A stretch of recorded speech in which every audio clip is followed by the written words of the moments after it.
What's up, everyone? This week on the pod, we are talking the top 50 best punk records of the 1970s. Before we kick off the show, just wanted to jump a little bit into how big 70s punk was in the UK. And because it's something we don't talk about on the pod, so this is like something we recorded after the fact. Ben, jump in. Yeah, this is a kind of an overall synopsis of the 70s. So this is a big deal. This is the decade we were all conceived, and I say that instead of born because Zach's New Jack ass had to pop out in January '80 like a noob. Represent. This is also the decade punk was conceived, and this is also the decade oi, post-punk, 1.5, and hardcore were conceived and born. So, to state the obvious, this is a really fucking important decade. And a lot of things happened. Not that I remember a damn thing. I was a year and a half when the 80s started. So there are those bands at the beginning of the 70s that are now kind of ex post facto categorized as proto-punk. The Stooges, the MC5, the New York Dolls, the Modern Lovers, Suicide, Velvet Underground's Loaded LP, and many others who had a direct influence on the first generation of true blue capital P punk bands. And then there's the birth of what we widely accept as punk, except for the bands that Zach doesn't, starting in New York with the Ramones and the Heartbreakers and Television and Patti Smith and Blondie. And then there's that strange case of Australia where Radio Birdman forms in Sydney and the Saints form in Brisbane, and these two bands played for years before ever being aware of each other's existence. And then they meet each other, and the Saints are like not nice to Radio Birdman. Then the punk explosion happens in the UK, where for about a year and a half, these bands were pop music. I mean, on the charts, top 40 hit singles. But that didn't make it safe. It's not like, this is like their version of like, I don't know, something like Mariah Carey. This is like really contentious music. 2 of the 4 Sex Pistols were knifed on the street by angry mobs because of a song they wrote about the Queen. So take that in for a minute. The message in their music pissed off enough people where they almost lost their lives for it. There were shop owners that were arrested for selling their album because the word bollocks was considered, profanity. And then they had the Sex Pistols had a number 1 single that was mysteriously absent from the chart because the record industry hated them that much. So they just put Rod Stewart at the top, even though it was clear and obvious that God Save the Queen sold more records than anything else that week. And they did this all with a sense of humor about them. And that's very important. I think the humor gets lost several years down the road. And as cliche as the spiky colored hair, ripped shirts, and spiky jackets are considered now, think about how the average person dressed in the 1970s.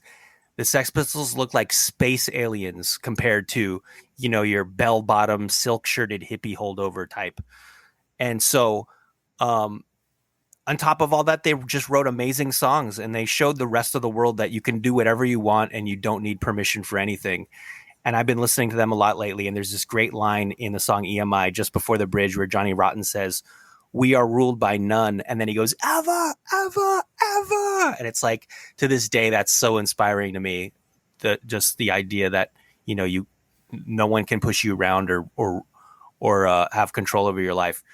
And then somewhere starting around the end of 77, punk's head and its heart separated. So if art school types and bricklayers could agree on the Pistols as common ground the year before, they were now carving their own paths. There was the intellectual post-punk sounds of like Magazine, PIL, Joy Division, Ultravox, Susie and the Banshees.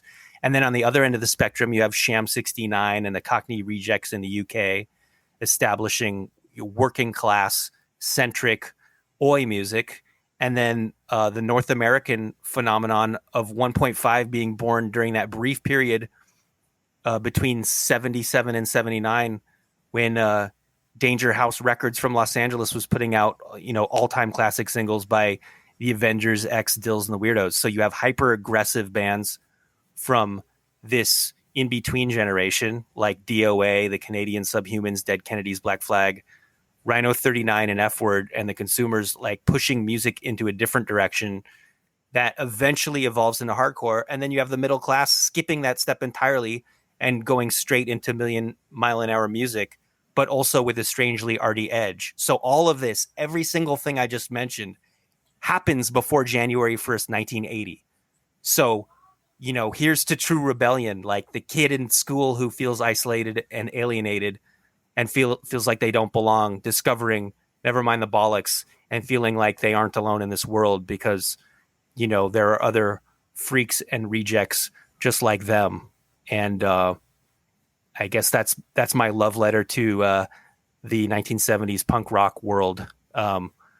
We're a happy family, as the Ramones would say. Ben, can you give an example of like how big it was other than just the Sex Pistols, like of bands charting? Yeah, I didn't do a deep dive, but the Clash, for example, had 7 top 40 singles in the 1970s alone. So that's a pretty big deal. Like that's something to hang your hat on. I didn't dive into bands like the Vibrators.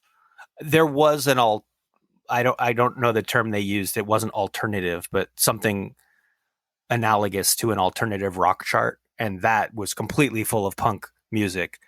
But as far as like the mainstream, they call it official charts in the UK. They would call it the Billboard Hot 100 here. You did see punk and new wave and post-punk stuff popping up on there, especially in the 77, 78 range. Okay. Dan, you want to elaborate on any of this before we kick off the pod? Yeah. So even bands like the Rosillos and stuff like that were crashing into the top 30 at least. So bands that are poppy but yet super punk, Buzzcocks, all of these bands, Damned, were hitting top 30, top 20, some of them top 10, which is incredible. And then the thing I would say, it's not only just Johnny Rotten was attacked by Teddy Boys because of God Save the Queen and the profane songs that were coming out, but it was also just on site from like Teddy Boys and working class people that just liked a good punch up, that it was just on site with punks like all over the nation. And that's the great thing. Like when you think about punk in the 70s, especially coming out of the UK, it is not just music. It's an entire thought out thing, especially, under the tutelage of McLaren and Westwood. They're rebelling through art. They're rebelling through the layouts. They're rebelling through the word choices. They are rebelling through the way you dress, especially. That is completely, when we talk about counterculture these days, like everything when we talk about counterculture is so mild compared to what this giant 2x4 to the face was of punk in that culture then. And then when you think about that two-pronged approach that Ben talked about nicely, you've got your art school, clever, like almost looking back to Velvet Underground and things like that as just as much of an influence, or even looking at things like architecture and whatnot and writing songs with angular tones to be represented by the influence of a way a building looks and things like that. So they're incredibly heady, arty stuff, as well as If the Kids Are United. And just the one thing that punk brought to the UK and to America is a defiant initial, because, obviously the National Front start plugging their way into certain oi music. But initially, what punks did is they unified with skinheads, ska people, and original Rastas, and it was deeply anti-racist to start. And that gets, when you look back at the entire thing, you maybe don't see that. But in the 70s, it was defiant and anti-racist and fantastic for that. So, I mean, I'm so glad we're talking all this stuff because I love all of this. This is, Zach, you talk about it too. It's some of the best things that have ever graced this earth, along with oxygen and grass and a soccer ball.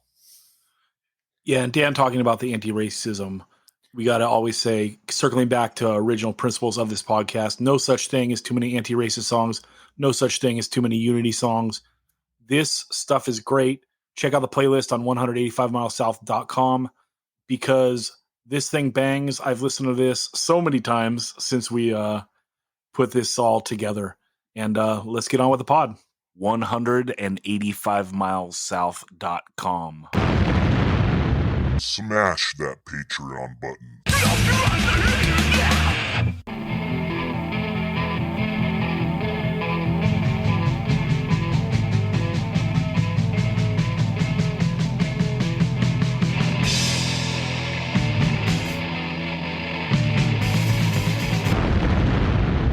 185 Miles South, a hardcore punk rock podcast.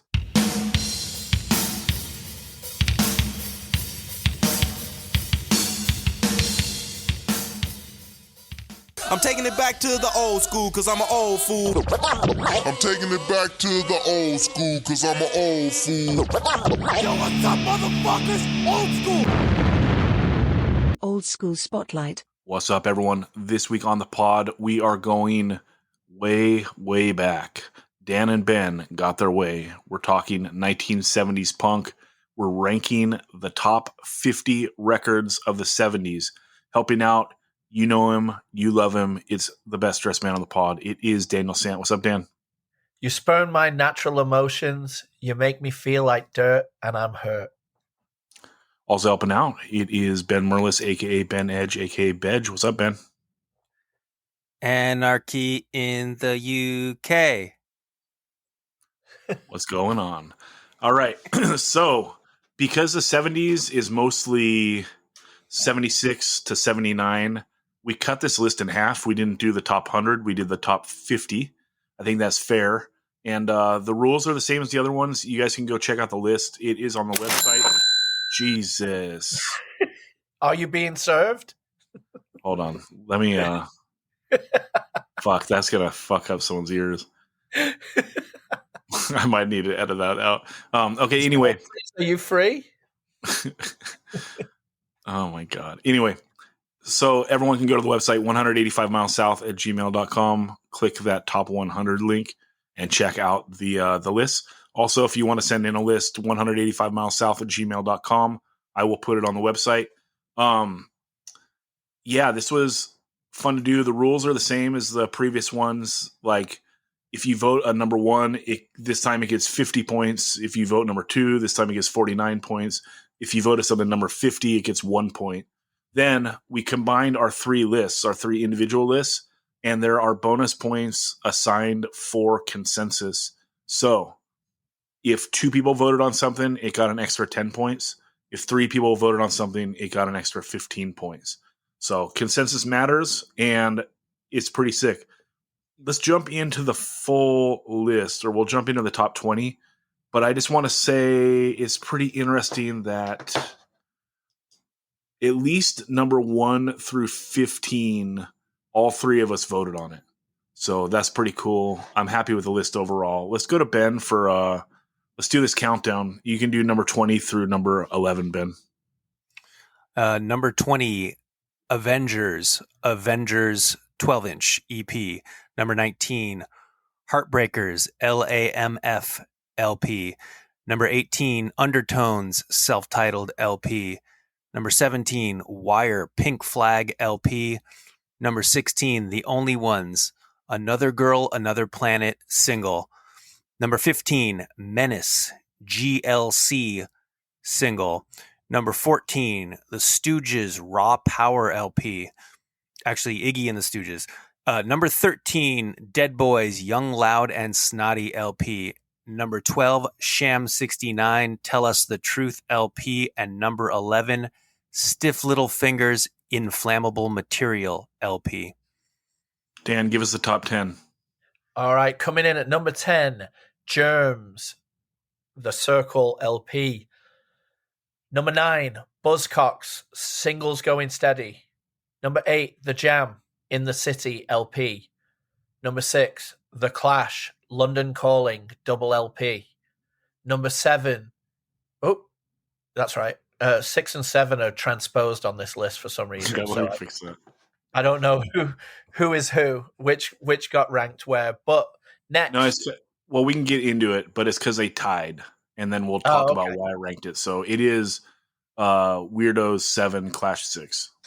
Okay.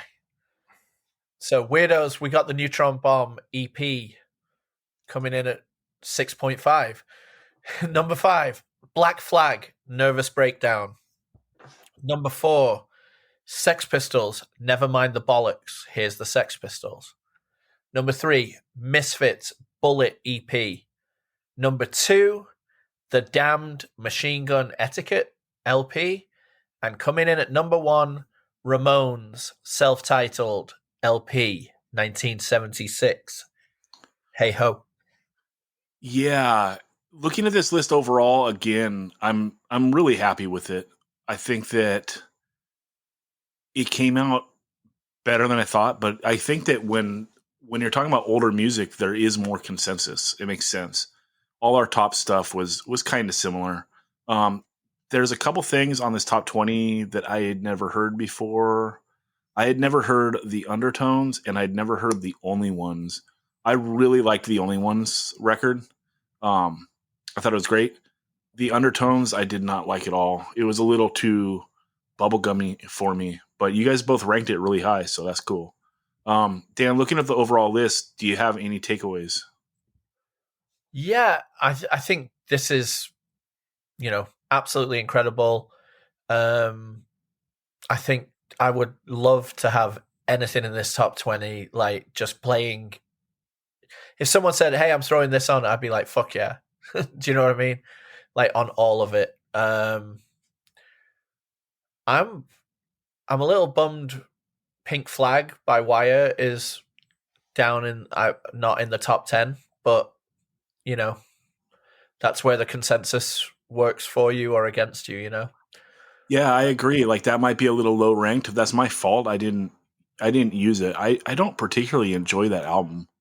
I don't know if it's something that is going to click one day, but yeah, I've tried several times because it's like kind of canon for 70s punk for a lot of people, and I've just never really enjoyed it. I also think that maybe the GLC EP is a little high compared to some of the stuff that comes after it, like some great classic LPs. But I mean, that's a banger song, so yeah, I don't know. The top 10 I feel really good about. Ben, you had picked, I think, a different Buzzcocks album and maybe a different Jam album. You're still happy with the ones that are on here, though, right? Yeah, I mean, Singles Going Steady, it's kind of like cheating, but we've been cheating this entire time because we're doing Pusshead rules, and he picked the first 4 EP, 7 inches by, on Discord was one of his picks. So it's sort of like, or the Minor Threat 12 inch, which is combining 2 7 inches of theirs. So it's like, if Singles Going Steady counts, which it does, I suppose, because we've been going by those rules the whole time, it's the best Buzzcocks record. I mean, it's all the singles post Spiral Scratch pre many parts, I think. So it's like 77 to 79 era Buzzcocks singles. It's like the best songs ever, all on one record. So yeah, I have no problem with that. And what was the other one you mentioned? I believe the Jam. You didn't take In the City. I think it was me that has. Yeah. It's me that had both different ones. I had a different Buzzcocks record and a different Jam record. Okay, yeah. So for the people out there, basically, if all 3 of us voted for the same band and different records, if 2 of us had one record and one of us had a different one, the consensus won. So the 2 record or excuse me, the one with 2 would go on the list, and it would get the points for that band. Also, if a record or band, let's say that the Stooges, someone did Raw Power, and I picked the other one, the second record. If those were both on the list, there's just 2 of them. Whoever ranked the record higher or the band higher, we took that record. So anyway, and that was a interesting one to me too, that you guys chose Raw Power. You know, yeah, like you really think that's like the best Stooges record? Hell yeah. Fuck no, Funhouse is better than it, dude. Well, You know? the thing about the Raw Power album is the mix is very trebly and shitty, and then they redid it in the late 90s, and it has more low end, and that is the version I prefer. And then they went back, and they're like, here's the original version, the way you remember it from the 70s, and they reissued what I think of as the tinny, trebly, shitty mix of the album. So if you had only ever heard that trebly version of the album, I would not blame you for ranking any of their other records higher. I gotta say, Raw Power, just on the strength of Search and Destroy, that song is just unfuckwithable. Yeah, I mean, I'm not saying it's not a good record by any means. It's just I think Funhouse bangs. You know, Yeah. I don't really like the first LP that much, but it doesn't matter because that's 60s. But Yeah, 60s. yeah, I thought that was kind of interesting. That's really it. Like the top 20 is kind of uncontroversial. I think it's cool. The Ramones came out number 1. You know, Sex Pistols, the other big record you would think of from the 70s, comes in at number 4. And actually, there was a 3-way tie for number 3. So Misfits, Bullet, Sex Pistols, Nevermind the Bollocks, and then Black Flag, Nervous Breakdown all ended up with 143 points. And I don't know if I have my notes. Oh, yeah, here it is. Oh, and actually the Weirdos was tied as well. So there was a 4-way tie for number 3. So here's what I did. The highest picked records, the Sex Pistols and the Misfits records, both had a number 1 vote from one of us. So it's a duel between the Sex Pistols and the Misfits for number 1. Black Flag and the Weirdos are going to have to fight for number 3 and 4. But the Misfits are the alphabetical winner, and they're the better band, and their country won the Revolutionary War. So the Misfits get number 3, and the Sex Pistols get number 4. And then Misfits for should get a -5 just so that they would end on 138 points. yeah, maybe if I was a cheat, but I'm not. Yeah. Okay, so then Black Flag and the Weirdos. Black Flag got a number 2 vote, was their highest vote, and the Weirdos got a number 3 vote, was their highest vote. So it went to Black Flag number 3 and the Weirdos number 4. There's actually a handful of these. Let's see here. For number 8, that was a tie between the Buzzcocks and the Jam. The Jam won because the Jam had a number 7 vote. Buzzcocks, the highest, was a number 8 vote. And then let's see. There was a tie for number 19, Heartbreakers and the Avengers. The highest Heartbreakers vote was 13. Avengers' highest vote was 21. So Heartbreakers take it. Also tie for number 23, Saints versus Vibrators. Saints had a number 19. Oh, excuse me. Saints had a number 15 vote. Vibrators had a 19. And then I don't know what number. I don't have it in front of me. But the UK Subs, Slaughter and the Dogs was a tie too. UK Subs had a number 7 vote, I believe by me, because it's one of the greatest punk records of the 70s. Don't ask Dan. And Slaughter and the Dogs, the highest, was number 15. Dan, what's up with your egregious dismissal of the UK Subs? Especially, them putting UK in the band name. You being someone that, is out here tossing out UK love, much like Hulk Hogan in the 80s and his American pride, And then you leave off the UK Subs. What's up with that? You got to drop a warhead right on me because I forgot. I just simply forgot to get them on. And then you told me that I forgot, and then I forgot to amend the list. Yeah, so that's like a double whammy of no love. Yeah, it's bad. It's like it's not prioritized at all. And honestly, I think that is kind of a bummer because It would have been a top 10 if I'd remembered them, because we would have triple consensus and they would have been quite high on my list. So, right, so it would have gotten a bonus 5 points with you just voting it for. It would have gotten a bonus 6 points if you just voted it number 60. 50, So yeah. that would have put it at 66 points. It would have ended up. Let's see. Yeah, between the Ruts and the Saints, it would have ended up at number 23. It would have But made if you would have, if you would have voted it number 25, now it's like way up, right? Yep, and I would have. Let me do the math. I would have probably had it, like around 15 or 16. We don't talk about music Chat it up, on buddy. this podcast. We talk about numbers. Well, we're ranking music, right? So Numerology. yeah, it would have ended up with 89 points if you had voted it at 25. So it ends up number 16 then. It probably So would have still had 99 because I would have put it at 15 probably. Okay. Well, then that would add 40 points instead of 30. So it would be at 99. It would be number 15. Yeah, I would have probably had it in between Menace and the Misfits. Yeah, I think that would have been a good spot for it. I mean, that LP is spectacular. Yeah. I believe it's in my top 10. And like, I don't regret that at all. Yeah, wild. Anything else here on the thing that stands out, Ben? I'm just trying to see where I put the UK subs. Oh, Stranglehold. I had them at number 46. Yeah. Anyway, there was on one the final thing list. What were you gonna say? Go for it, Ben. I'll say it after. I think I had Generation X self-titled LP at number 3, and it made it to number 21. So that's like pretty low compared to where it is in my mind. But whatever, that's how it goes. Yeah, let's look at that real quick because I have everything written out. So Generation X, yeah, Ben, you have it number 3, and I had it number 34, and Dan didn't put it on the list. It got bumped at the last minute to put Jilted John on. You got bumped for Jilted John. So yeah, would have got an extra 5 points just being a 3-way consensus, and so it would have been higher there. You know what I'm saying? But Jilted hey, John, yeah, Jilted John had to make the list.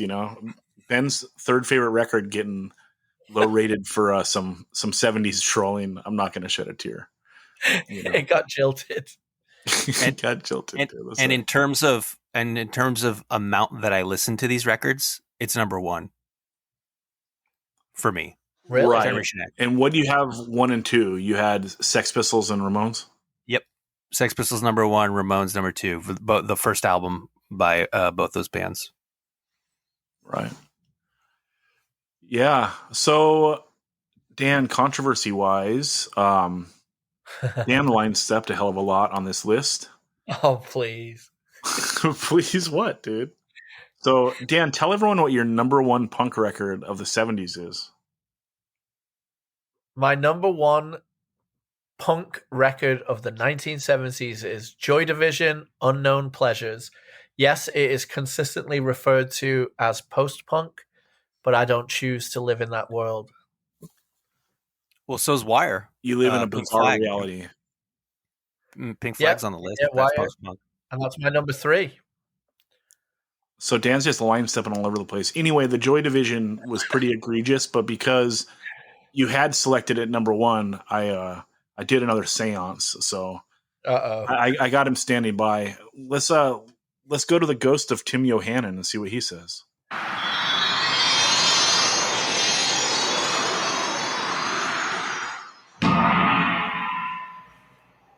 I, the ghost of Tim Yohannan, deem this record not punk. There you have it. So Ben voted on the Joy Division 7-inch and Ideal for Living. And so that made the list. And Dan, I did give Ideal for Living your consensus votes. Yeah, but you didn't give it the 50 points. Well, it was given the 50 points, but then it was given a negative 50 unpunk penalty. That's called a penalty. Yeah, a penalty. I didn't have that button that button queued up. But so what was the other one you were discussing? Pink Flag. You didn't know if that applied or not? No, I know it applies. Okay, I'm just saying people will refer to that as post-punk, but I mean, you can say a lot of things in 1979 would be post-punk, you know? Well, I think we should just go to the authority again. Tim, what's your take on this? Spit it out a little faster, Tim.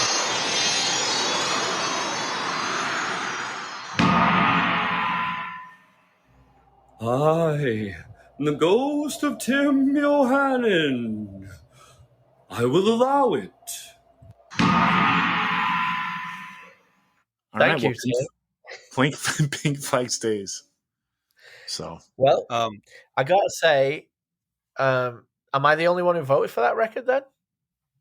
I think I did. For what? Joy Division? Pink Flag. Oh no, you and Ben both did. Okay. It ends up here. Let me pull it up. I have them at 24. Okay. There you go. Let me ask you both this. Is there anything on the final list that you don't know what it is? Obviously, Zach, you listen to The Only Ones and you listen to Undertones. I didn't know either of those. Let me see. Oh, Modern Lovers. I didn't know that. Enjoyed it immensely. And that's it. Yeah, those are the three. How about you, Dan? I don't know Rhino 39. Oh, we talked about them. They were on Beach Boulevard, right? No, they're not. Yeah, I know. Oh, they were on a split. They were Rick L. Rick. When did we talk about that? No, Dan? they're not Rick L. Rick either. But they have they're 7 inches on Danger House. They're one of the that's right coveted Danger House singles. They're from Long Beach, 1979. Very. I'm going to use that word that everyone loves. 1.5. Everyone loves it. Oh yeah, I mean, people who know what's up. It like vocals are very laid back, guitar's very clean, but like a million miles an hour music. So it's just this weird kind of like midpoint between like what is this band trying to do, and like no one's really doing that. So a really cool sounding band. What's the any others, Dan? No, I'm familiar with everybody else that's on the final 50. You know, it's a spectacular record that I don't hear talked about a lot, but doing this process, I listened to it a million times. Is that three-way split, the eyes, the controllers, the skulls. It got mentioned a little bit in our Weirdos interview just because, who is it, Ben? The Skulls? They have like the first Neutron Bomb song. What do they try to claim? Or is that the controllers? No, it's controllers.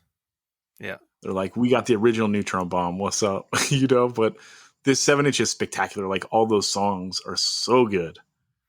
Yeah. And the most famous thing that came out of that record or that grouping of bands is the bass player of the Eyes, Charlotte Caffey, became the guitar player of the Go-Go's because they needed a guitarist. And so she had to learn how to play the guitar. And then when they needed a new bass player a year or two later, Kathy Valentine from the Textones had to learn how to play bass because she was a guitarist. They didn't just switch. I mean, it was too late at that point, but that's the Eyes that's the origin of it's pre-Go-Go's there, the Eyes. That's sick. The Eyes have it and they always will. Ben, is there anything on the list on the top 50 that you weren't familiar with? I've heard the Fall. I have Fall records. I'm not a Fall fan. There are just so many records. It's hard to, Dan could tell you he actually collects them all, that it's just like aggravating how many records they have. But this particular song, Rouchy Rumble, I'd have to go back and listen to that and be like, which song is this one again? But other than that,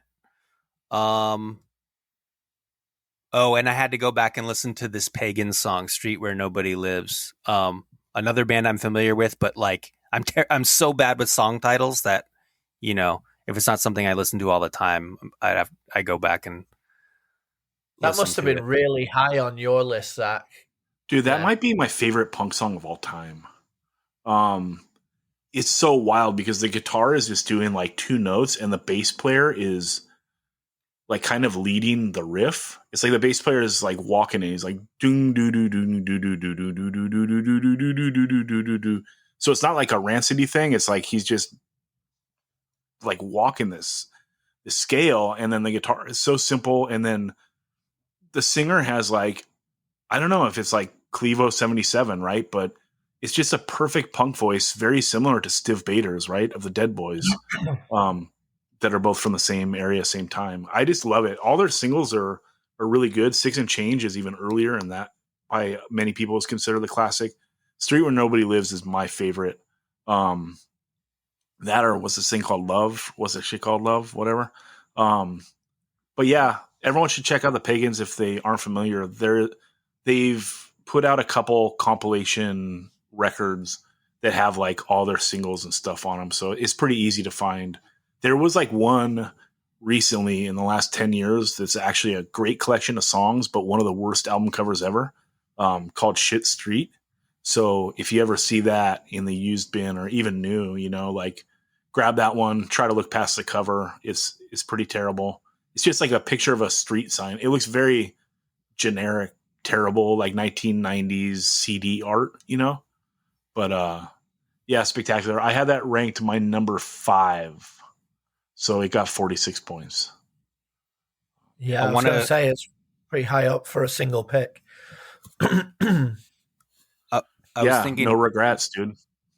Maybe I kind of want to go through and talk about all the stuff that could be accused of line stepping.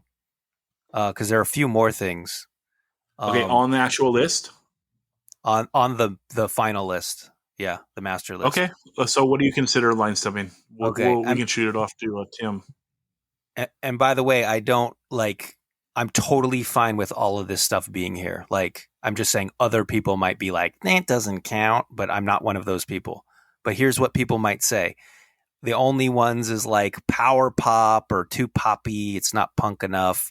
Or people would say, there's a few things. Actually, we talked about this before we made our own lists. Does proto-punk count? Are we going to count the Stooges and the Modern Lovers and MC5 didn't make the list anyway, but there's a handful of records pre-1976 that New York Dolls, that's another one. Like, this is kind of pre-punk, so are we counting it? And then I was fine either way, and we decided, yes, we're gonna count all that stuff. So those would be other things. Ben, sorry, real quick. Part of the reason why we counted it was because a lot of it got split off to the 60s, right? Like, isn't New York Dolls, the first Stooges, some of that stuff is like 69. New York Dolls is 70s. New York Dolls is like 73 or something. Yeah. Okay. That's on the list. So the only proto stuff is we put the Stooges, right? Raw Power? Stooges, New York Dolls, and Modern Lovers are all on the list. Modern Lovers came out in 76, 77, but it was recorded in 72, 73. So it's like, I think they had already maybe even broken up. But the original band had broken up by the time that record came out. And one of those guys co-founded the Cars. It's like everyone in that band ended up doing significant stuff afterwards. Like, one of them ended up in the Real Kids, and I forget what the fourth.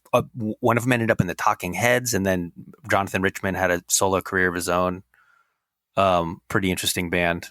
But let's see. Susie and the Banshees, that would be something where it's like, I don't know, it's not punk enough. Again, I don't care. They're one of my favorite bands ever. It's great that they're included.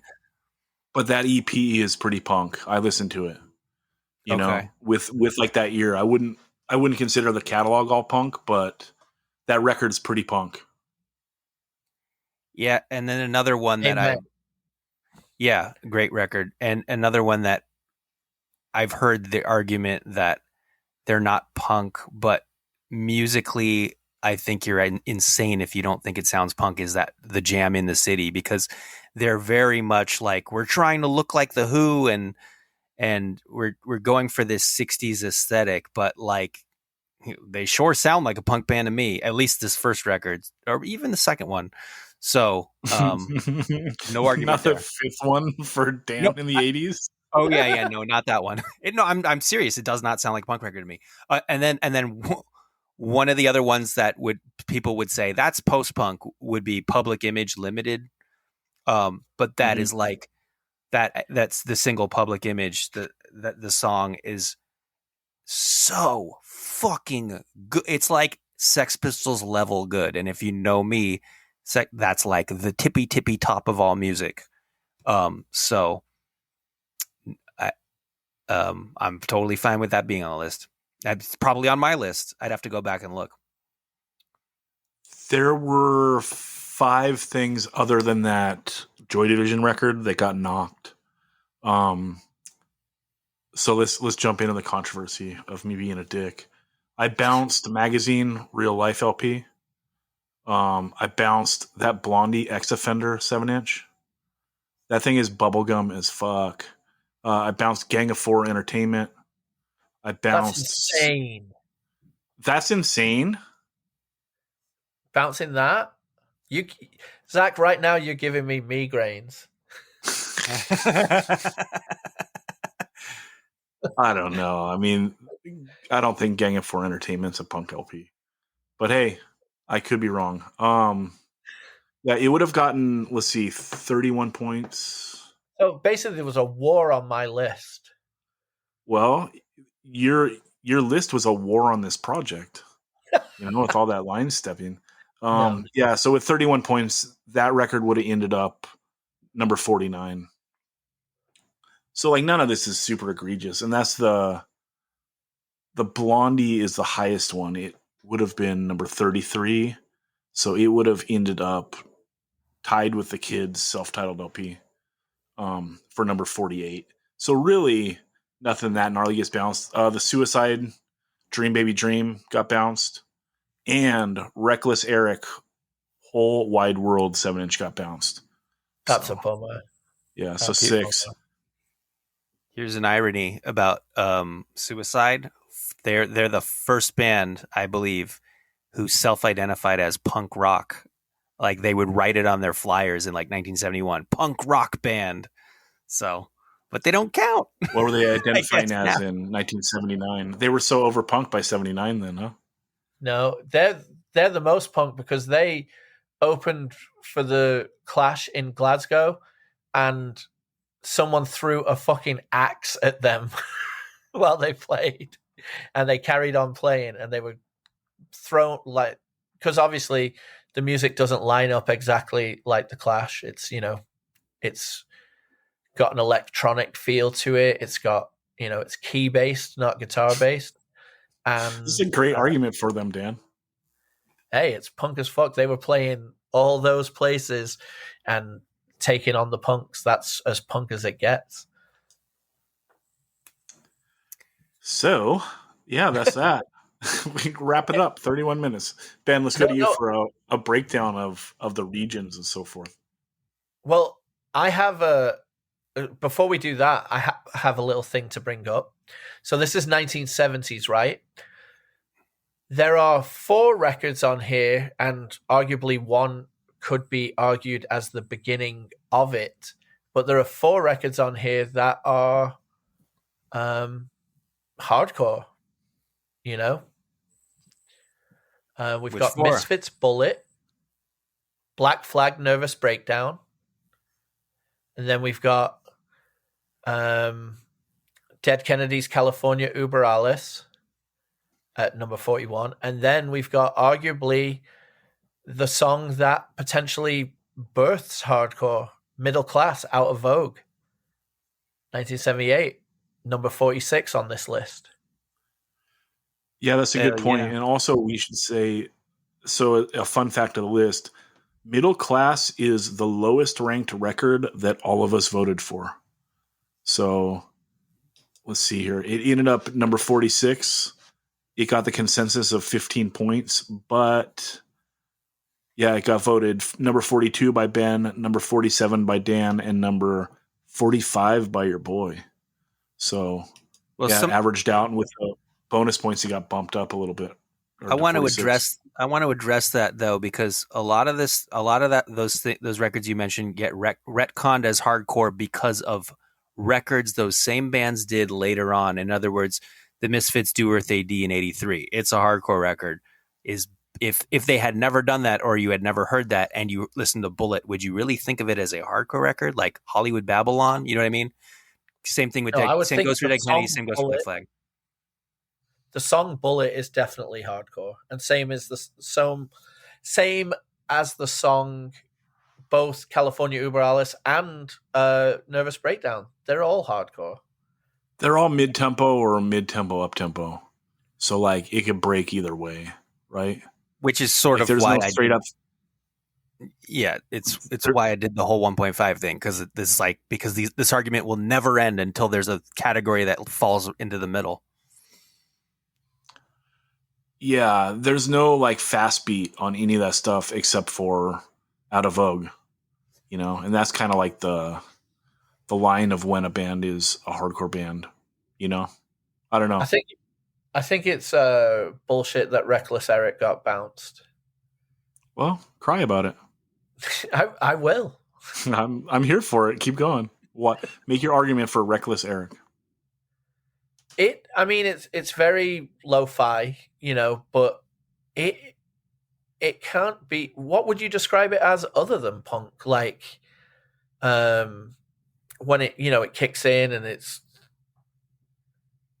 I don't know. I've always just known it as, I suppose, new wave. I don't know. I've always known it as a stellar emotional punk single. I mean, I would describe it as something that should be ranked lower than the UK subs. Poor Reckless Eric. Hey, just me, dude. Hey, if it ain't stiff, it ain't worth a fuck. Yeah. So our number 50 is the Deadbeats Kill the Hippies. That must be Ben's, because I'm looking at the ones with 1 point, right? Jilted John, self-titled 7-inch 78, and then mine was Raxola, self-titled. And that's a good segue, because Raxola is definitely a mainland Euro band. I don't know, I'll have to look up where they're from. But I love that record. Although I guess I ranked it at 50. But hey, top 50 is respectable. You know what I mean? Seriously. I mean, Dan, let's go. Go ahead, Dan, sorry. I just found this one so hard to condense to 50. Like Generation X is 51 on mine, and Elvis Costello and the Attractions Armed Forces, Pork Dukes. There's a lot missing, and we could really have done 100, but it would have got a bit watered down near the end. Yeah, because the reason why we did 50 and we've been able to do 100 in the other ones is I really like when the list has consensus, and I don't mean to beat that word into everyone's head too much, but it's nice when we agree on things, right? And the bottom numbers, like let's say on the other list when we did 100, everything that's like from 75 to 100 is basically all our solo picks, right? And that's just kind of strange, especially for the 90s when we had 4 people voting with Pops added to this group. You know what I mean? Like if someone's ranking something relative, midway on their list and they're the only person, I don't know if that should be making like a top 100 list for like a consensus. So this is really good. The first record, let's see, from number 1 through number 15, we all voted for that record or band at least, right? And every single record is consensus every single band is consensus until my Pagans pick, which came in at number 36. So number 1 through 35 had at least 2 people voting for that band. The next one that had no consensus would be The Fall, coming in at number 40. The next one would be Radio Birdman, Radios Appear, coming in at 43. And the last one would be Pill, coming in at 45. Oh no, and then then X-Ray Specs, The Kids, and Fear, all with just 1 vote. What? No one else voted X-Ray Specs? Mm. Dude, it's all right if you like saxophones. Oh, it beat Fear. Yeah. True. How's that? Take that, Fear. Even though they're not from New York. The sax punk record beat Fear. True. Oh, that's funny. Okay, Ben, let's do a regional breakdown. Yeah, I do this. I've done this for the 80s list and the 90s list. So I'm keeping the categories the same. East Coast, we have 5 records. West Coast, 14 records. This is the first time the West Coast beats the East Coast. In all the other lists, the East Coast had the most out of anything. And then Midwest / Texas, nothing from Texas, but the Midwest, 3 records.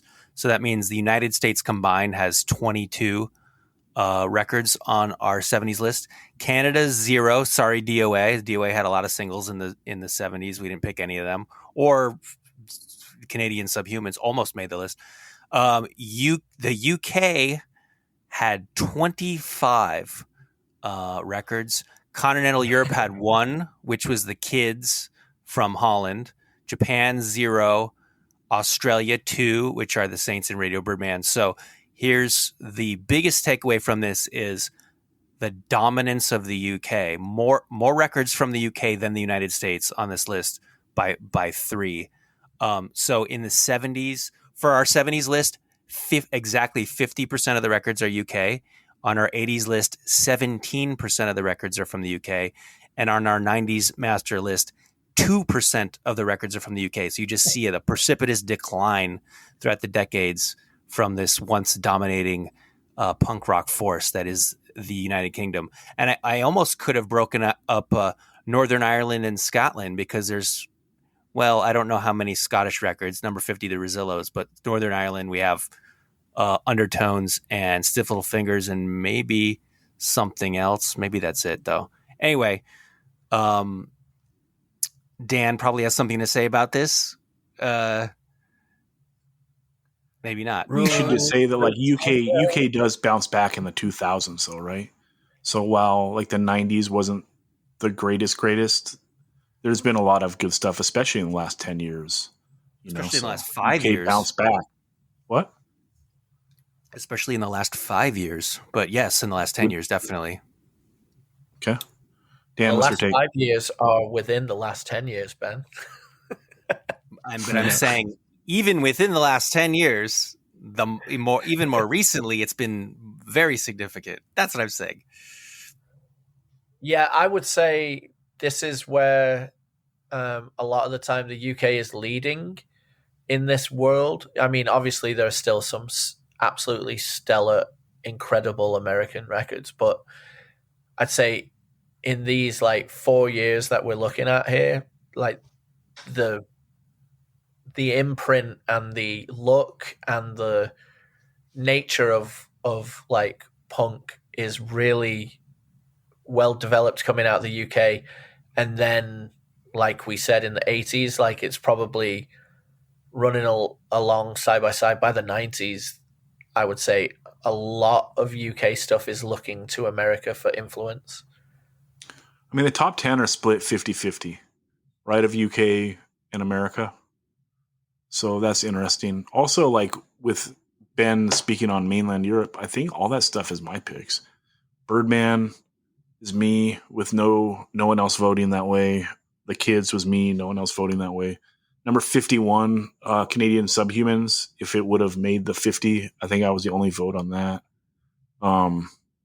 So yeah, why do you guys hate everything that's not UK and America, guys? I picked the Saints. I had the Saints on my list. I must have. Okay. It must have been pretty high too. I'm gonna look. Number 15, Saints I'm Stranded single. I have. So I don't. I have it on my list too. Yeah, 15 and 32. Ben has it at 15. Dan has it at 32. Yeah. So, although one of you guys picked the LP, one of you guys picked the 7-inch. I picked the 7-inch. Dan doesn't want any more Saint songs. He's like, I know there's a longer version, but I just like the short one. Why do you hate more Saint songs, Dan? Well, I think they fucked up. They should have called themselves the Sants, and then they would have been really great. Love it. Ben, were you going to do a takeaway on the years? Yeah. So I do this for every decade as well. Number of records per year in our list. So here we go. This one's pretty interesting. 1970, 0. 1971, 0. 1972, 0. 1973, 2. 1974, 0. 1975, 0. 1976, 2. 1977, 8. 1978, 20. 1979, 18. And I think, and like I said before, the Modern Lovers, that record came out in 77, but it was recorded in 72 or 3. So the interesting thing here is that people think of 1977 as like the peak year for punk, for this era of punk. We have 7, or if you want to count 8 records from that year, and then more than double that the next year, which just proves that the year I was born, 1978, is the superior year. The only other interesting stat I have, and I'm not even positive I got this right, but we were also doing most represented individual per decade. In other words, if there was a person who was in multiple bands, like for example, the 80s was Ian MacKaye, Teen Idles, Minor Threat, Embrace Fugazi. The 90s was Walter Schreifels, Youth of Today, Quicksand, Civ, Moondog. The 70s, I guess it is Johnny Rotten because Sex Pistols, PIL. I can't think of anyone else who's on the list twice or more than twice. And I'm trying to think of like some of these Danger House bands, like did Nicky Beat play on a lot of these records? And I went back. It's like, no, he didn't play on the Bag single. In fact, I don't even think he's on this list at all. So yeah, Johnny Rotten with 2. How about that? All right. Well, any other takeaways from the 70s, guys? You guys want to do this so bad. In fact, you guys have been needling me all the time for we got to talk the 70s more. Well, here's the entire decade, and we got 45 minutes, and we're like, well, that's that. Well, it's only 50 songs, right? So it's half what we would talk about on another one. Also, but you have all these bands. You can talk about any band you want right now, Dan, on the list. Yeah. Okay, I will. I will talk a few things. I just got libeled by saying that I didn't like anything other than UK or USA, but I think I have a Belgian and 2 Australians on my list. I've got the Saints, aka the Sants, and I have the Boys Next Door LP, which was Nick Cave's first band, and that LP, Door Door, is amazing. I would say listen to the song Night Watchman. It is so good. Like, so good. And my Belgian pick was Plastic Bertrand, Ça Plan Moi. Ça Plan Moi, classic punk song covered by many after. Also known as Jet Boy, Jet Girl by others using the same music. I'm really bummed about the Joy Division slighting because I don't know of a record that has affected me more than Unknown Pleasures has. Doesn't make it punk. Okay, well, the one thing I'd love to say is that what's really cool about, even though this kind of becomes a much stronger thing in the 80s, but there is like early street punk / oi coming to the fore in like 79. You've got Angelic Upstarts, Teenage Warning LP. You've got Sham 69, Tell Us the Truth, 1978. You've got the Coxsparrow self-titled LP, 78, which is a little bit more rock and roll, but it's still got that lad from the streets vibe. You've got Menace GLC, Slaughter and the Dogs, Do It Dog Style, representing Manchester. You've got what else was there that is in that category because I find that interesting of the groundswell of this like starting out but then exploding in the early 80s. Cockney Rejects. Did you say that Oh yeah, already? I'm Not a Fool. Yeah, the Cockney Rejects, I'm Not a Fool. 7-inch, so good. Dude, how about the Stiff Little Fingers? They get shouted out by the greatest oi band of all time, the Dropkick Murphys. There you go. And my number 49, which is interesting that this is 70s because a lot of people would think of this as a 80s powerhouse band, but Crass, the Feeding of the 5,000, came out in 1979, and then that birthed an entire genre, not necessarily sound-alike genre, but a genre of anarcho-political thought within punk that goes deep and far from that, those starting points. Yeah, peace punk. I think right? a low ranked record on here is the Dead Boys LP. I think it's top 10 for sure. Neither of you guys even have it top 25. Ben ranks it at 32. Dan ranks it at 26. Can you explain yourself, please? I don't think it's. I think the highs are so high that they outshine a lot of the rest of the stuff for me. There's no clunkers. It's so short. That would be my explanation. No, there's clunkers. I was listening to that record the other day. And by the way, Crass has lots of records that came out in the 70s. I'm looking at their discography. Feeding of the 5,000 came out in 78. Stations of the Crass double LP 79. And then they have Reality Asylum Shaved Women single from 79. And okay, they have 3 records from the 70s. That's a lot. Okay, so let's go back to Dead Boys and let's talk Dead Boys, because I was listening to Young, Loud, and Snotty the other day. Let's duel.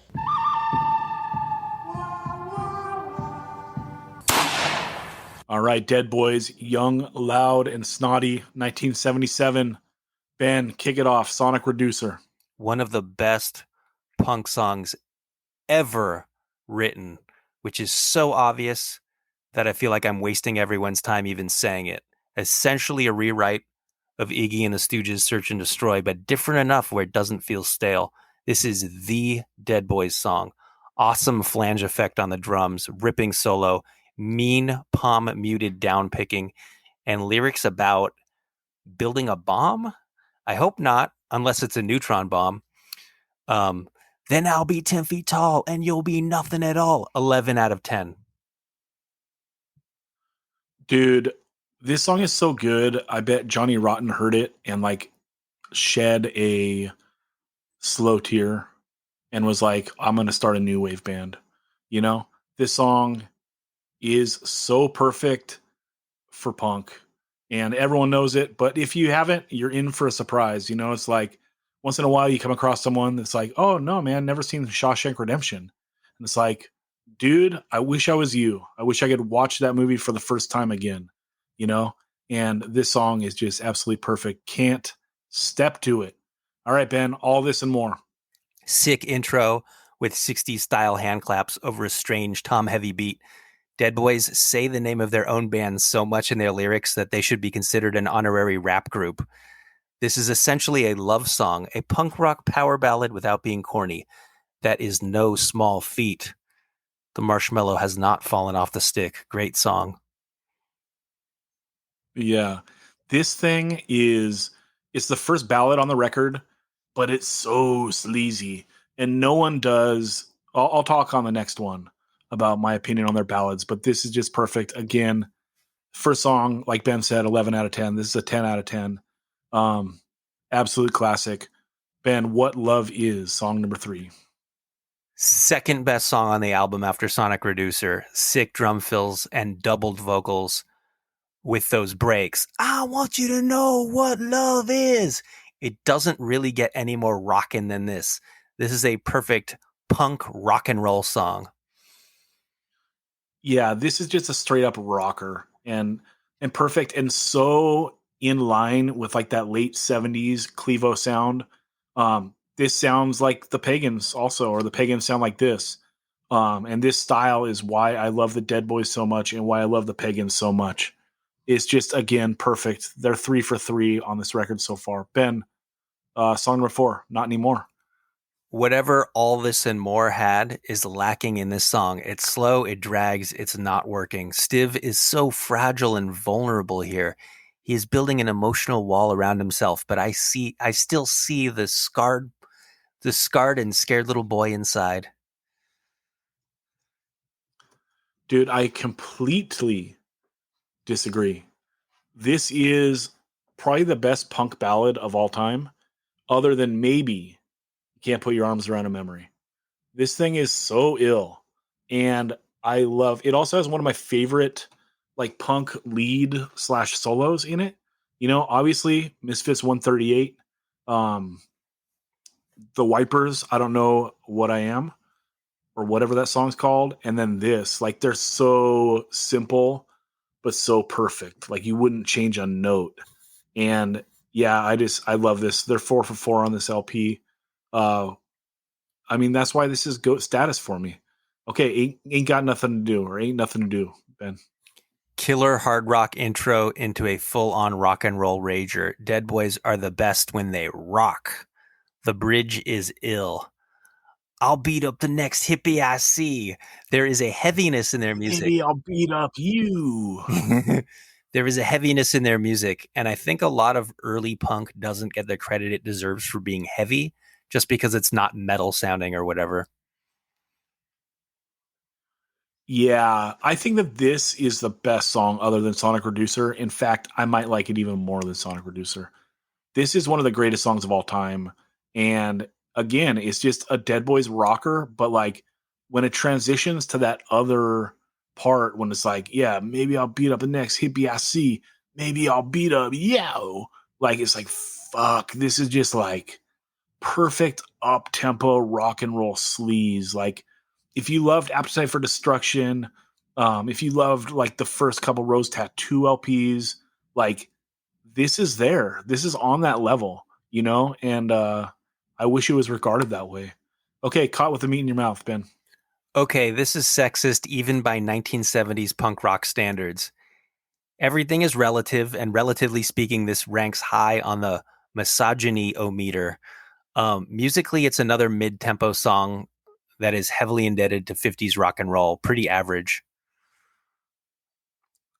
It's just another rock and roll ripper that makes this record great. Yeah. Controversial lyrics, I would agree. I mean, I Need Lunch has some lyrics that I wouldn't write also, you know what I mean? But hey, it is what it is. It's done. And it's just ill. It's another ripper. Up tempo sleaze, dude. Hey Little Girl, live. The only live song on the album recorded at the Dead Boys home base of CBGB. Their manager, Hilly Crystal, was the owner of the club, so that helped a little, I'm guessing. This is also the only cover on the album, not counting the Rocket from the Tombs songs, because that band contained future Dead Boys, so I'm not counting those as covers. The original version of Hey Little Girl was by Syndicate of Sound, released in 1966. An okay cover of an okay song. The sound is so good at CB's that if not for the clapping after they finish and before, I would have guessed that this was a studio track. It sounds that crisp and good. One more fun fact, John Belushi was a huge fan of the Dead Boys, and he would often sit in on drums with them for this song. There's footage of it. This is the filler track on the record, and I think it's literally filler. Like, I wonder if like the album wasn't long enough or something. They're like, oh, let's just tuck in a live track. It's very strange, you know, to put a live song kind of in the middle of the record on your first LP. It's just kind of strange. So it must just be to drag the thing out. I don't hate the song. It's the first song that I would give like a 5 out of 10 or a 6 out of 10 to. Also, it's a little distracting because like it is a live recording, so it kind of cuts up the record in a strange way. I'm not against the song. It's fine to listen to. It's nice. It's an okay song, right? I wish they would have just yanked it though, or put it as the last track, because then I could have skipped it. So, yeah, next one. I Need Lunch, Ben. Well, you want the last track to be a banger too, right? Because that's the last impression that you have of a record. Anyway, I don't know, because like we came up in like the CD era when like there's so much like bonus stuff put on CDs that like I don't always. Yeah, you're right. You want the last track to be banging, but I'm also like okay with that's where it ends. Everything after that is kind of like a bonus. right. Okay, I Need Lunch. More misogyny. Stiv really sounds like he's trying to convey attitude on this one. Try hard vocals over another average song that drags. It should be noted that this album was produced by a woman, Genya Ravan. I'm probably saying her name incorrectly. Very rare in those days for there to be a female record producer. She is also a Holocaust survivor, so she escaped untold horrors in Europe to produce Stiv Bader's singing about threatening to punch women. I'm really making it sound worse than it probably was. The producer part, not the Holocaust part. Yeah, there is a paradox in that, right? Like female producer, which is pretty rad for the time. But yeah, this song is straight up misogyny. That part is fucked. It's the worst ballad on the record, but still, if you're looking past those lyrics and him just being like a drunk sleazebag, it's a pretty decent track. Okay, High Tension Wire. Slow, Skipper. This song is so forgettable, and doesn't even have sexist lyrics to stick in your head. Oh, wait, yeah, it kind of does, but it's still forgettable. This might be the worst song on the album. 100% disagree. I think this is another great ballad. And like thinking about this LP, I don't know, like this has always been like one of my go-to albums that I just play.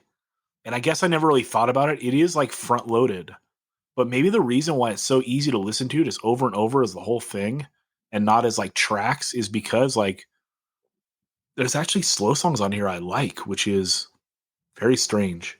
I think this song is exceptional. I think it is better than I Need Lunch.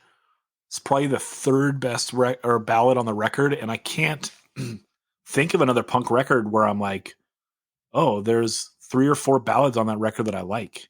It's pretty insane. Okay, Down in Flames. Redemption. End on a high note. Go out in a ball of fire. Dead boy, running scared. Pure rock action. Their friend Ronald Binder cut a great pro wrestling promo in the middle of this song too. And he also used to dress like a wrestler.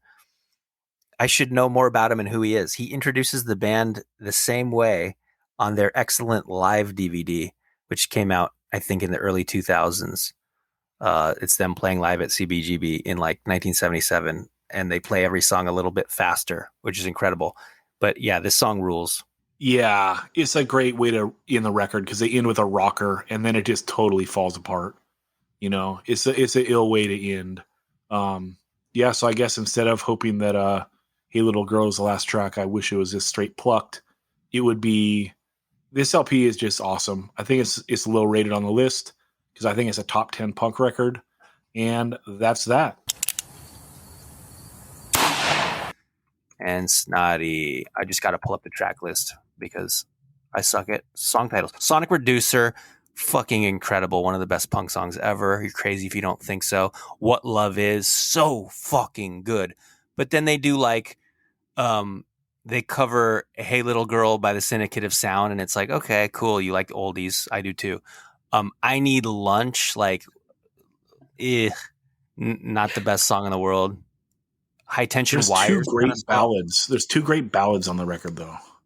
And like that's pretty ill for 77. It's very like, you know. Oh, you want ballads they now? Like yeah, if it's punk, super punk, dude. But yeah, and Ain't Nothing to Do is like a rocker, you know. So I don't know. It's got like bangers. It's got a couple of like pretty sick like sleazeball ballads, you know. Like I don't think did Johnny Thunders didn't make the list, did it?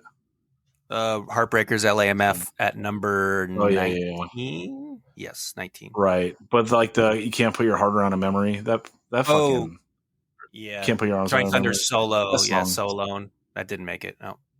Right.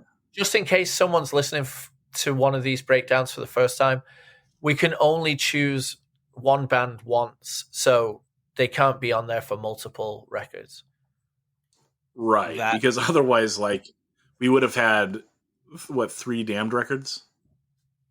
Oh, yeah. 3 Damned, yeah, 3 4 Ramones? 3 Ramones. 4, no? Well, Johnny Thunders could have been on it twice because it's Johnny Thunders solo versus Heartbreakers, and then Iggy Pop could have been on it as Iggy Pop solo, but that would have been line stepping, I guess, maybe. Even though I love those records. I guess we'd have to ask Tim.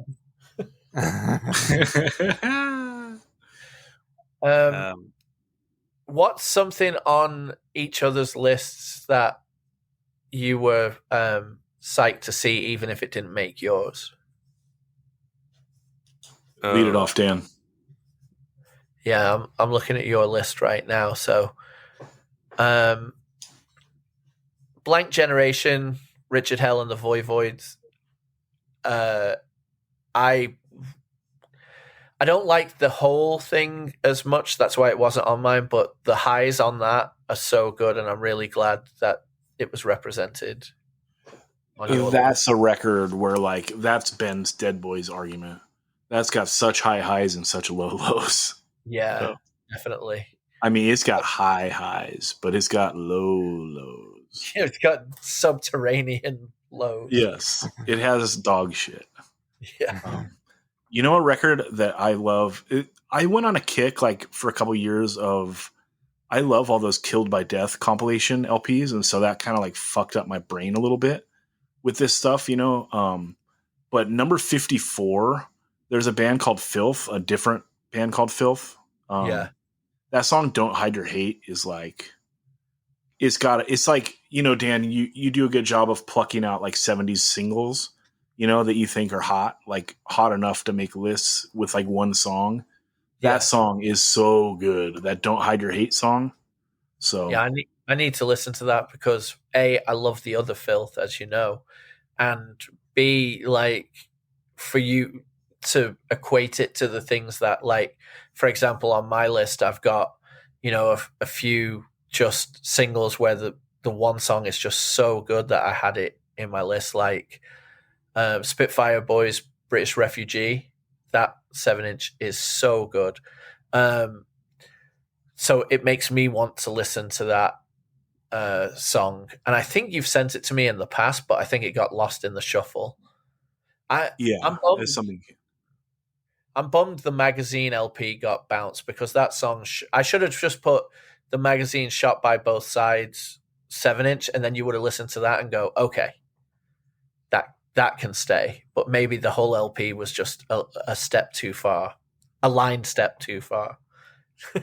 yeah, because it would have come in at 48. You know, it would have bounced the Rosillos though, and we would have been less on UK and USA friendly. No, the Magazine's from Manchester. I know, but that would be another UK band, not outside of UK US. Well, the Rosillos. It would have bounced the Rosillos, right? And aren't they? They're Scottish. Scotland, UK, right? Counts as UK. Gotcha. Yeah. They're Scottish. Okay.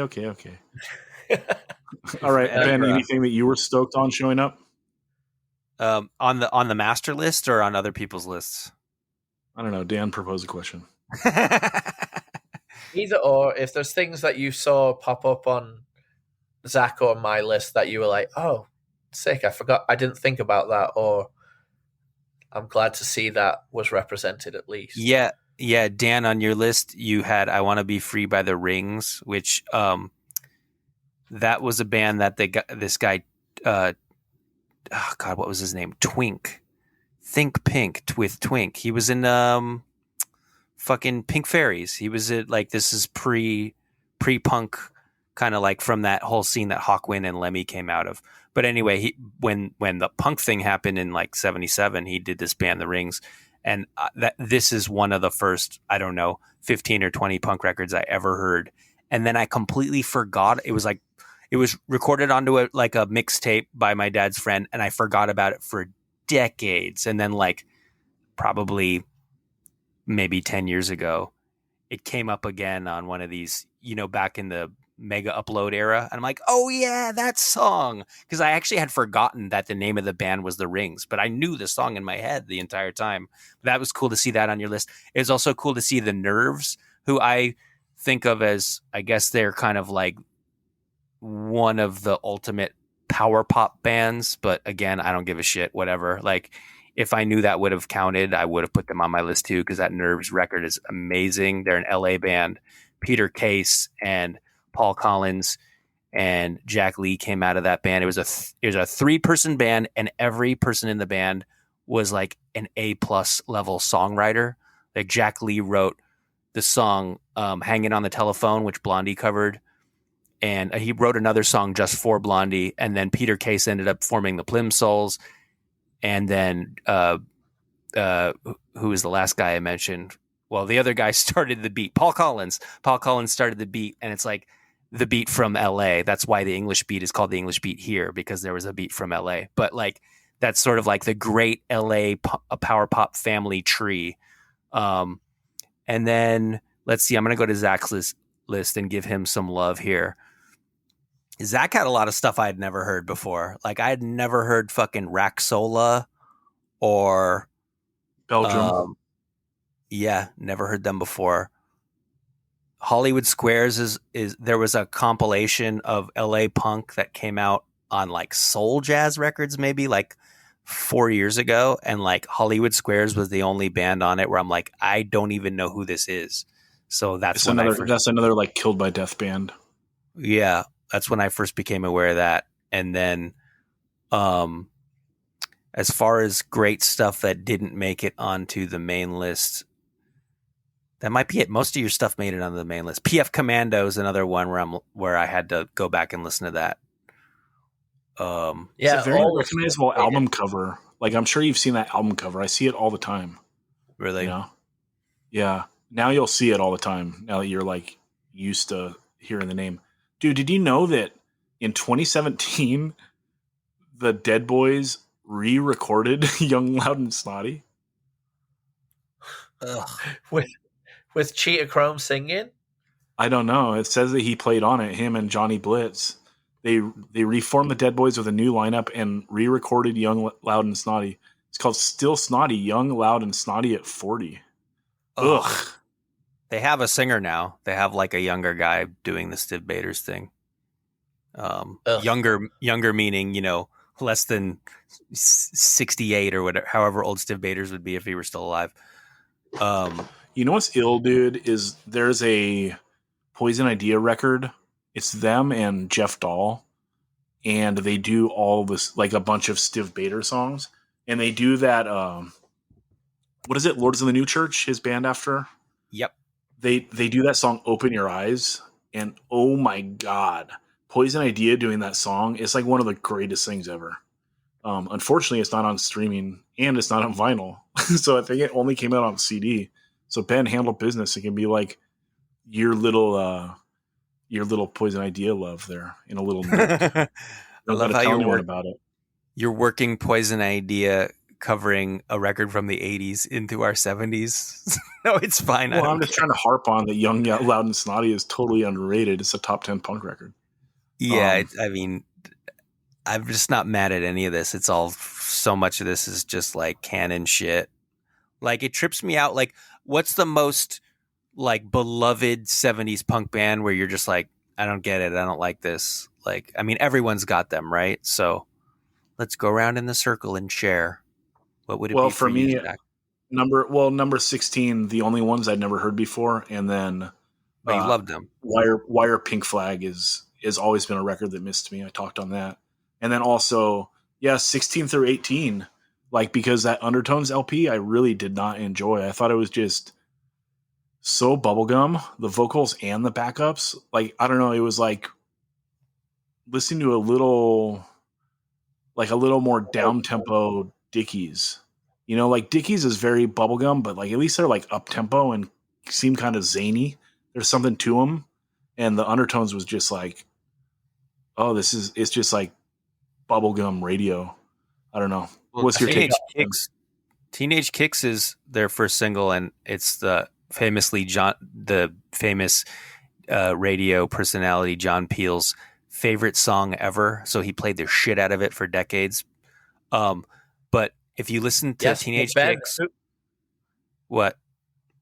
Who was his favorite band of all time? The Fall. The Fall was his favorite band. That's right. That's right. But for Teenage Kicks, if you listen to that song, that came out in 1978, and then listen to the Misfits' Some Kind of Hate, also recorded in 1978, and it's like, this is the same song. Like, I'm sure the Undertones hadn't heard a Misfits song that didn't come out, but had the Misfits heard the Undertones single? I don't even know if the chronology makes sense. Like, had the Undertones single come out first? But it's the same fucking song. It's crazy. Well, both those bands, Misfits, early Misfits and Undertones, have to be influenced by the same bands, right? Like 50s. Oh yeah. Like absolutely rock and roll. But here's the thing: both songs go dun dun dun dun dun dun dun dun dun dun dun. I guess that is kind of almost like you're talking about three of the most popular chords in the world. That's like every 50s jam. Yeah, that's like, complaining about like the T formation. Like every single, like all of Blink's hits are like the same chords, right? And it's also like the same chord as With or Without You, and everything is that. The T formation, dude. Shout out, right, Tom DeLonge.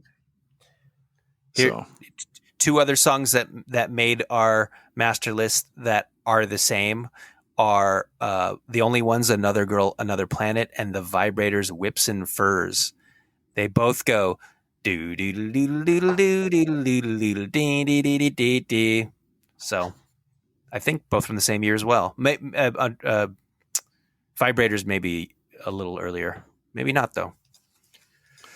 Okay, let's wrap up. First of all, just because not everyone goes to the website, you guys should. It's fun to look at these lists. We have the master list up. Then you can click through that, see our individual lists. Then you can click through that, and it's all the listeners that have submitted their list. So much respect to all the listeners that have submitted their list, putting their money where their mouth is. You know what I mean?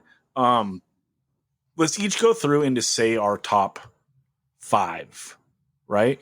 Because I think that's interesting for the people that aren't going to make it to the website. Ben, you want to go ahead and say your top 5 first? Okay, my top 5 are number 5, Black Flag, Nervous Breakdown. Number 4, The Clash, London Calling, double LP. Number 3, Generation X, self-titled LP. Number 2, The Ramones, self-titled LP. And number 1, Sex Pistols, Nevermind the Bollocks. Here's the Sex Pistols, which I've been listening to a lot lately and reading a lot of books about the Sex Pistols, and they're maybe the most fascinating band ever that I can think of. Them and the Germs, probably.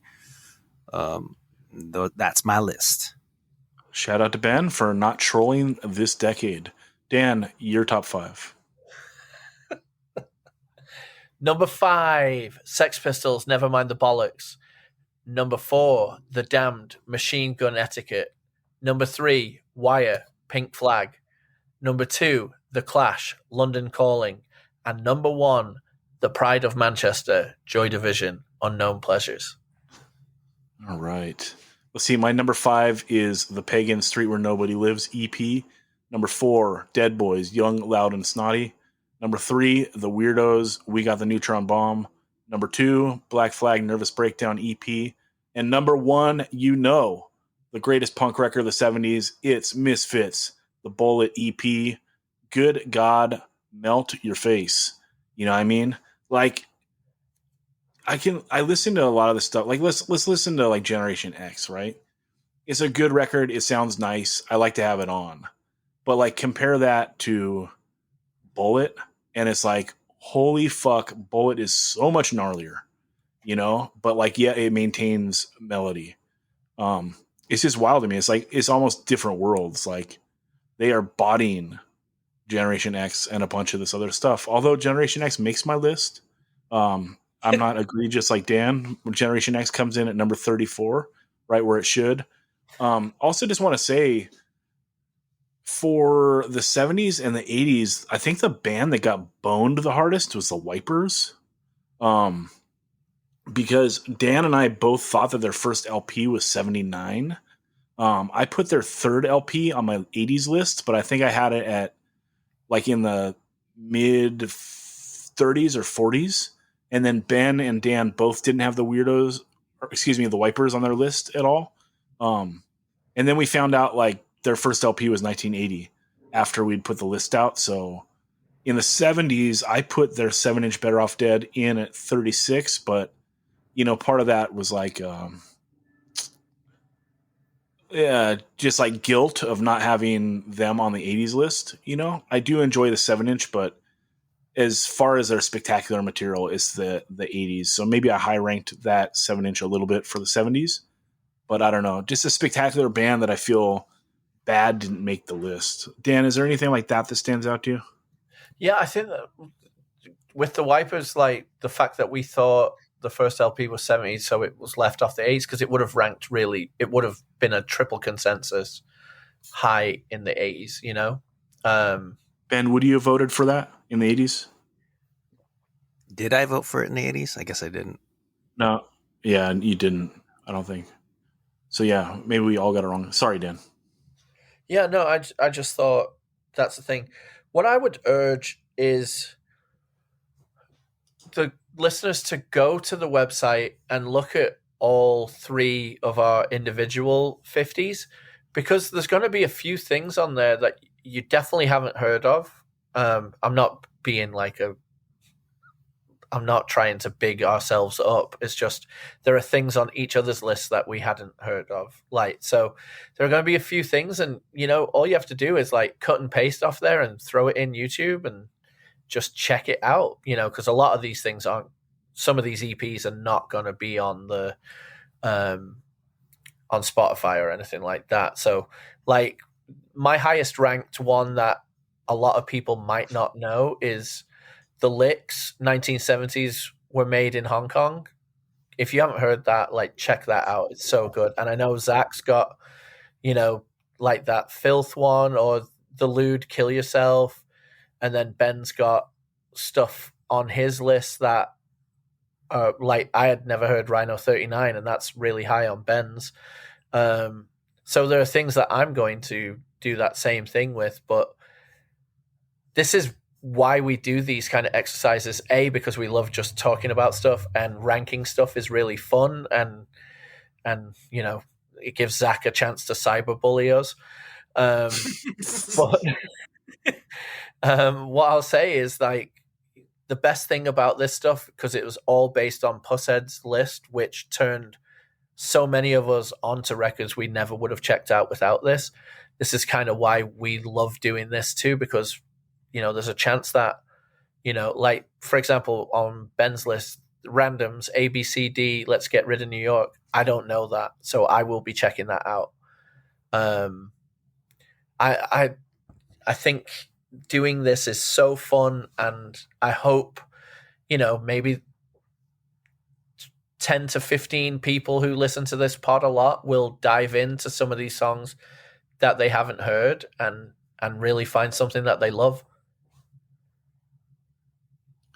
I think it's much more than that, Dan, but okay. Any other final thoughts? Okay, we go to Ben for final thoughts. Oh, I thought you said Ben final thoughts, so I shut the fuck up. No, he's any more final thoughts. Oh, I would just say I love talking music with you two, even if we are being cyberbullied. Dang, getting jabbed again. Okay, Ben, final thoughts.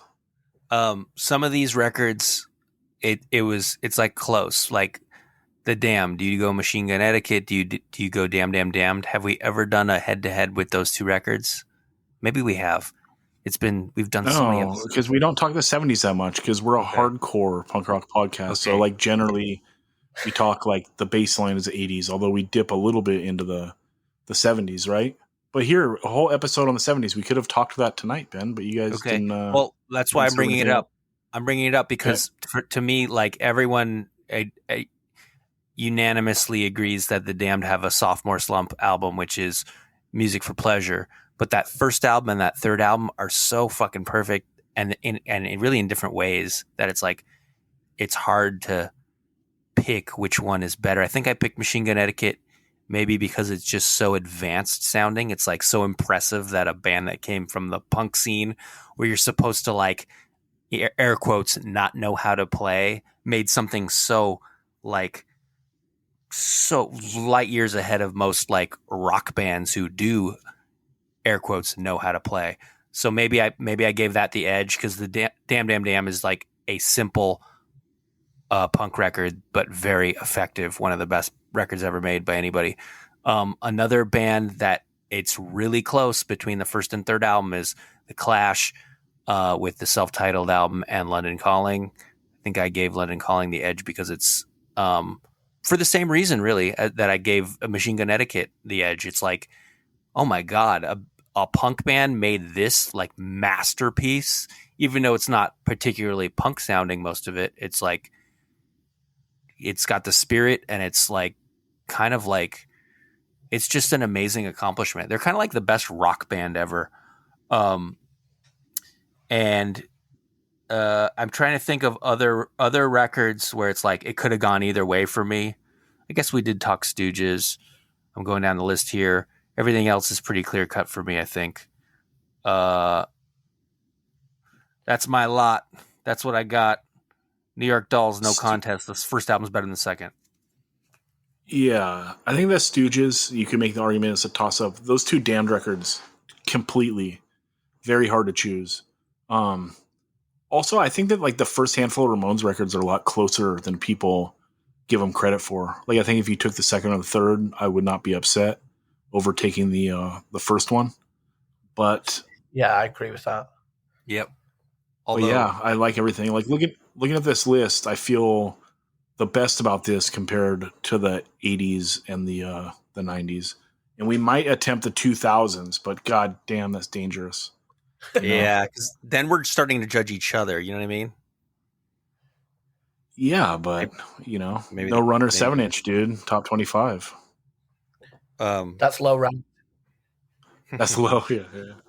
Hey, got to get the UK on the list for the 2000s. Okay, everyone, check out the playlist, 185milessouth.com. Click that playlist link at the top of the page. That's an easy way to go through this. A lot of like the more tentpole bands are on there. There's gonna be some stuff missing, and all this stuff is on YouTube. YouTube is a wild place to listen to music. Personally, I hate it, but it is pretty sick that they have everything. Like the most obscure single, it's on there. So check that out.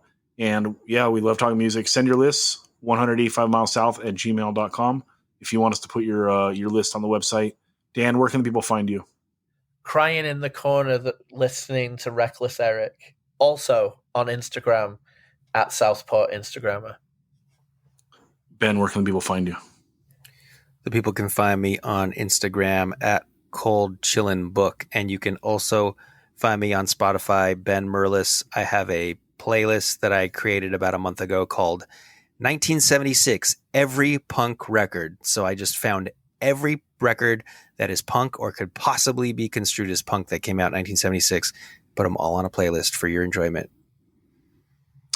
Hell yeah. Everyone, get at me, 185milessouth@gmail.com. I respond to every email. You can also get at me, 185milessouth, on Twitter or on Instagram. My personal Instagram is Zach Retaliate on Instagram. And Retaliate is the best on Instagram. Everyone, 70s Punk rules. Check it out, and we will talk to you again next week on Patreon. Way to go, dude. What's up, everyone? We are back, still arguing about the 70s. Ben, what? You were saying that it was egregious that I hacked Daniel's number one, right? I don't think I was saying it was egregious. I think that it was like the gnarliest example of you fucking with the list of our lists because you removed Dan's number one, like his favorite record of the decade, and you're just like, doesn't count, not making the list. Yeah, but that's the thing is, okay, Dan, that is insane. That if someone was like, hey, what's the best punk record of the 70s? You're saying Unknown Pleasures. Yeah. listen People to, wouldn't even know what punk sounds like then.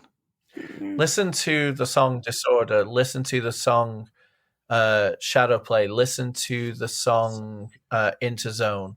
Tell me those aren't punk rippers. And in the past, we have, this is how I'm going to argue my case right now.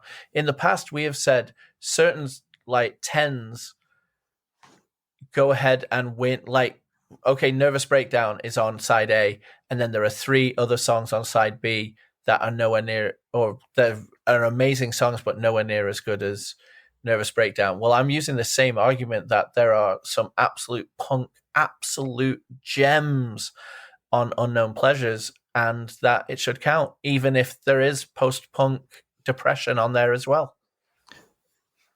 This is what puts me in a rough spot, is because a lot of the times the records I have to bounce, I really like, right? Like, I love this Joy Division record. It's one of my favorite records of all time, but it's not a punk record. Come on. You know, and it's just silly. Like, for someone to say like, oh, what's the best punk record of the 70s? And you give them something that doesn't sound punk. Like, that's just, it's wild to me. It's not true to the process. Like, I get that you love it so much. Hey, I love it too. You know what I mean? Like, I didn't put any Iron Maiden records or Slayer records on my 80s list. Why? You know what I mean? I didn't put Slayer doing a punk record on the 90s list because it's like egregious, you know? Well, what do you think about that argument that I just said? That there are punk songs on this. I mean, punk-ish songs that get completely overshadowed by the other stuff that the band is known for. Maybe. Okay.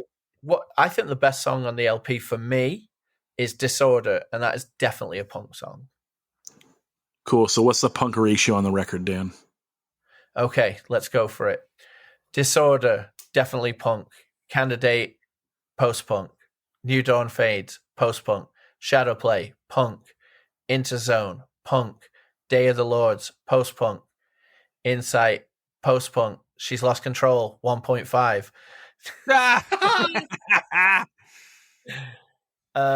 Yeah, there is more post-punk than there is punk.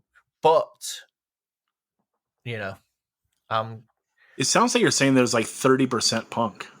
No, I'm going to say 40%. Okay.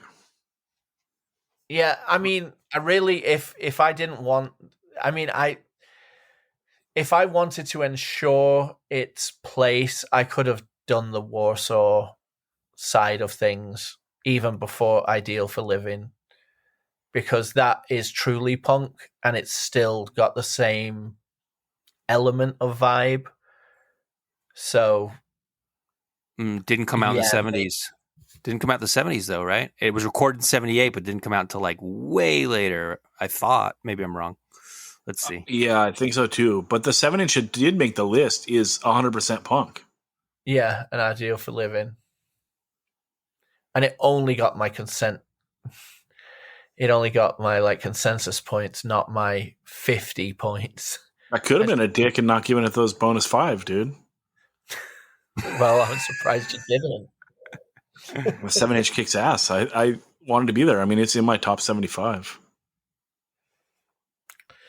Yeah, I mean, I feel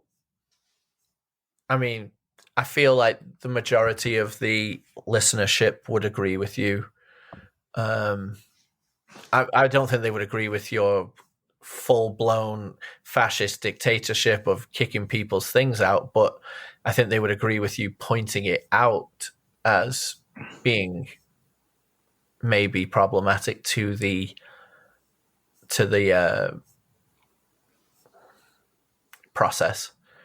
Well, I thought about listing the 7-inch as my number 50, and then you would have lost just on 2-1, you know. But then I didn't. I thought that would like high rank the 7-inch too much because dude, Unknown Pleasures sounds different than the 7-inch, like significantly. And I like the 7-inch, but Unknown Pleasure is one of the greatest albums of all time.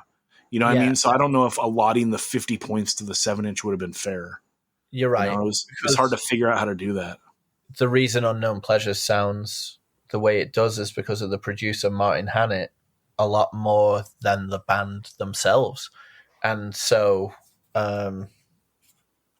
you know, that innovation and that way to see this negative space and each instrument sounding like it's in its own room, coming together to make the soundscape of these songs is a punk move in its own right.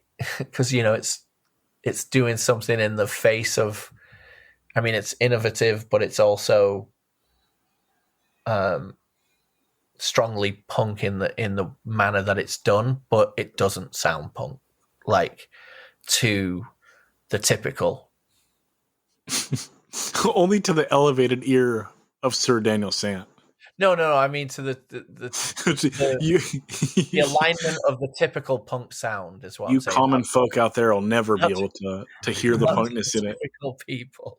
You know, The band you got to hated strap it. on your monocle and then look at it, and then you can hear the punk.